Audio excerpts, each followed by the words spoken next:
በስመ አብ ወወልድ ወመንፈስ ቅዱስ አሐዱ አምላክ አሜን። ልጆች እንደምን ሰነበታችሁ? ደህና ናችሁ? አሜን። ይህችን ጊዜ ለሰጠን ቸር መሐሪና ሩኅሩኅ አባታችንና አምላካችን ቅዱስና ሕያው እግዚአብሔር ምስጋና ይድረሰው።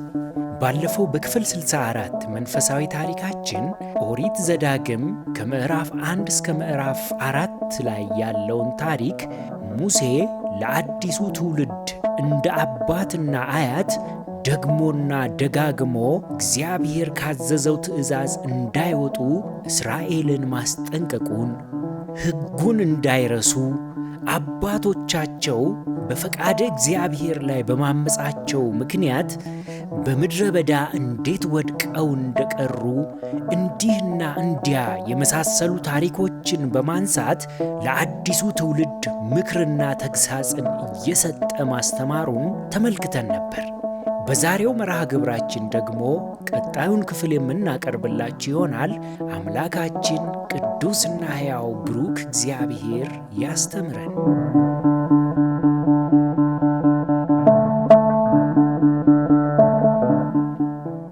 በስመ አብ ወወልድ ወመንፈስ ቅዱስ አሐዱ አምላክ አሜን።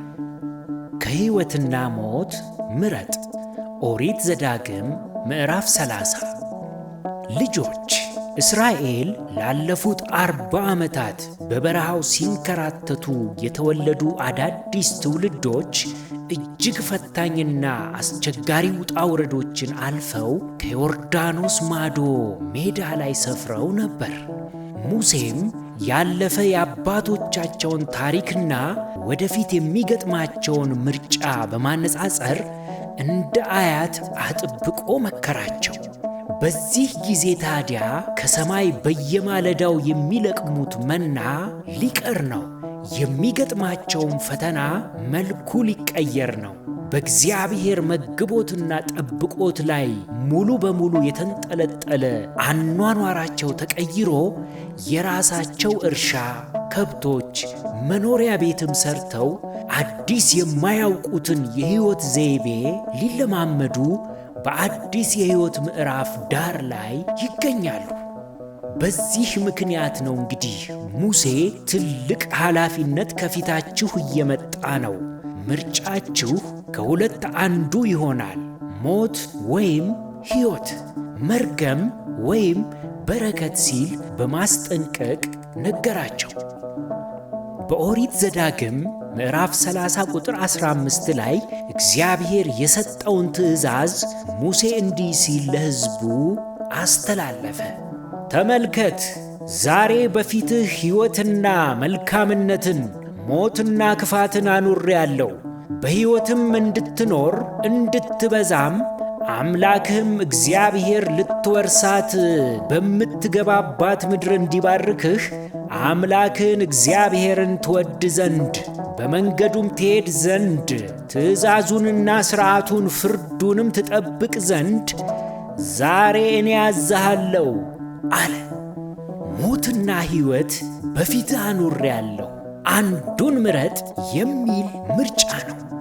ልጆች ሕይወትን መምረጥ ማለት ሰላምና ደስታ፣ ፍቅርና እርስ በእርስ መዋደድ፣ ለወላጅና ለታላላቆቻችን ሁሉ መታዘዝ፣ እግዚአብሔርን ማመንና እንደ ፈቃዱ ትእዛዙን አክብሮ መጓዝ ማለት ነው ሕይወትን መምረጥ ማለት። ሞትን መምረጥ ግን በተቃራኒው አመፀኛነት፣ እምቢ ማለት፣ እርስ በእርስ መጠላላት፣ መጣላት፣ ለወላጅና ለታላላቆቻችን አለመታዘዝ፣ የእግዚአብሔርን ፈቃድና ትእዛዝንም አለመፈጸም ነው። ሞት ሲባል ግን አካላዊ ሞት ብቻ ሳይሆን መንፈሳዊ ሞት፣ ከእግዚአብሔር መለየት፣ ወዳጅነቱን ማቋረጥ፣ ከበረከትና ፍቅሩ አብዝቶ መራቅ ነው ሞትን መምረጥ ማለት። ልጆች፣ ልታውቁት የሚገባው ነገር እግዚአብሔር በዚህ ምድር ላይ ስንኖር ሁለት መንገዶችን ከፊታችን አስቀምጧል። ወደ ግራና ቀኝ የሚጓዙ ናቸው። ወደ ቀኝ የሚያስኬደው ወደ ብርሃን፣ ደስታ፣ ሕይወት የሚመራ ሲሆን ወደ ግራ የሚጠመዘዘው ግን ወደ ጨለማ፣ ሐዘንና ለቅሶ፣ ወደ ሞት፣ ወደ ጥልቁ የሚመራ ነው። እግዚአብሔርም ስለሚወደን ወደ ግራ ወደ ሞት የሚመራውን እንዳትመርጡ ብሎ ደግሞ ደጋግሞ አስጠንቅቆናል።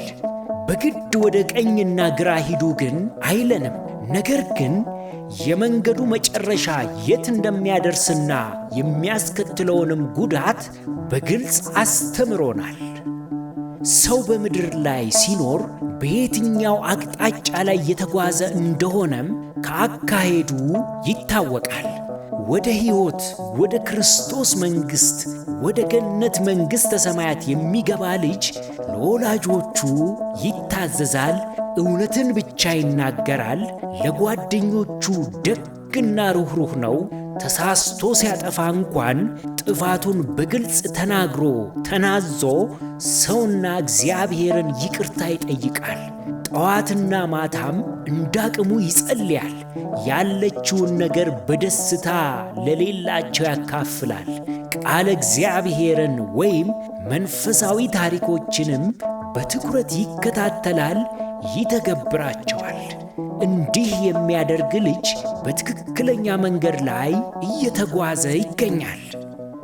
እናንተስ እንዲህ አይነት ጠባዮች ይታይባችኋል? ከሆነ መልካም። እስከ መጨረሻው ግን ይህንን ታዛዥነት መጠበቅ ይኖርባችኋል። ዛሬ ጥሩ፣ ነገ መጥፎ፣ ዛሬ እሺ ባይ፣ ነገ እምቢ፣ ዛሬ መዋደድ፣ ነገ መጣላት ግን ፈጽሞ አይገባም።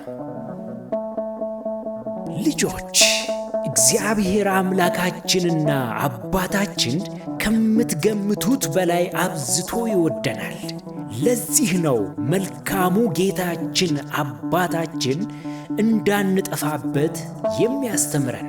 ለምሳሌ በእሳት አትጫወቱ ያቃጥላችኋል ብሎ ነገረን።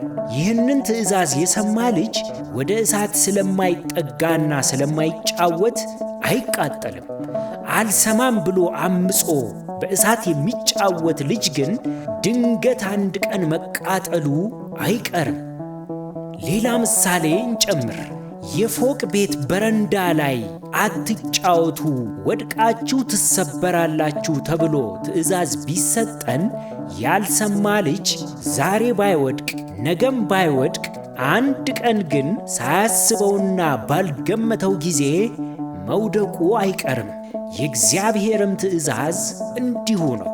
የማይሰማው ልጅ አንድ ቀን በእሳቱ ይቃጠላል፣ ከፎቅ ላይም ወድቆ ይሰበራል።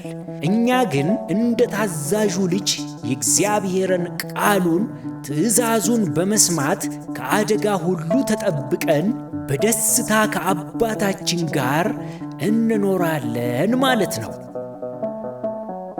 ልጆች፣ ሰውን ወዳጅ የሆነው አባታችን እግዚአብሔር የሚሰጠው ትእዛዛት ድንቆች ናቸው አይደል? አዎን፣ አስተውሎ ለሚኖርባቸው በእውነትም ልዩ ጠባቂና መሪዎቹ ይሆኑለታል። አሁን ደግሞ ከትምህርታችን ውስጥ ጥያቄዎችን እንጠይቃችሁ፣ በጥያቄዎቹም ላይ ተወያዩባቸው። ወላጆችም እባካችሁ ለልጆቹ ጥያቄዎቹን በማብራራት እርዷቸው። የመጀመሪያው ጥያቄ በሰው ልጆች ሁሉ ፊት የቀረቡት ሁለት ምርጫዎች ምንና ምን ናቸው? በቀረቡ ምርጫዎች መሰረት ሕይወትን መምረጥ ማለት ምን ማለት ነው? ሞትንስ መምረጥ ማለት ምን ማለት ነው? እግዚአብሔር ለምን ሁለት ምርጫዎችን ከፊታችን አስቀመጠ? ጌታችን የትኛውን እንመርጥ ዘንድ ይፈልጋል? ለምን? ከዚህ ታሪክ ምን ተማራችሁ?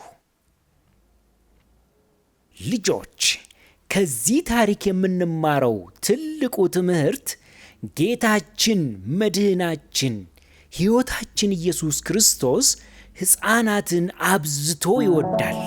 እንዲያውም ትልልቆችን ሰዎች እንደ ሕፃናት ካልሆናችሁ ከእኔ ጋር በገነት መኖር አትችሉም ሲል አስጠንቅቋል።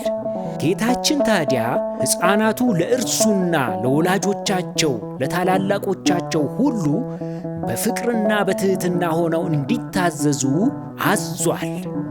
በዚህም ታሪክ እግዚአብሔር ሰዎችን በግድ እኔን ምረጡ እንደማይል ግን ደግሞና ደጋግሞ የሚጠቅመንን መንገድ አሳይቶ ምርጫችንን ከፊታችን አስቀምጧል። እኛ በዚህ ነፃ ፈቃድ የታዛዥነትን ሕይወት መርጠን በደስታ መኖር እንደሚገባን ከዚህ ታሪክ ተምረናል ማለት ነው። የዛሬው መርሃ ግብራችን ይህንን ይመስል ነበር። ያስተማረን የመከረን የአባቶቻችን የቅዱሳን አምላክ የእኛም አምላክ ቅዱስና ብሩክ እግዚአብሔር ምስጋና ይድረሰው። የእግዚአብሔር ቸርነት፣ የእመቤታችን የቅድስት ድንግል ማርያም ማላጅነት፣ የጻድቃን የቅዱሳኑ ሁሉ ተራዳይነታቸው አይለየን። ወስብሐት ለእግዚአብሔር።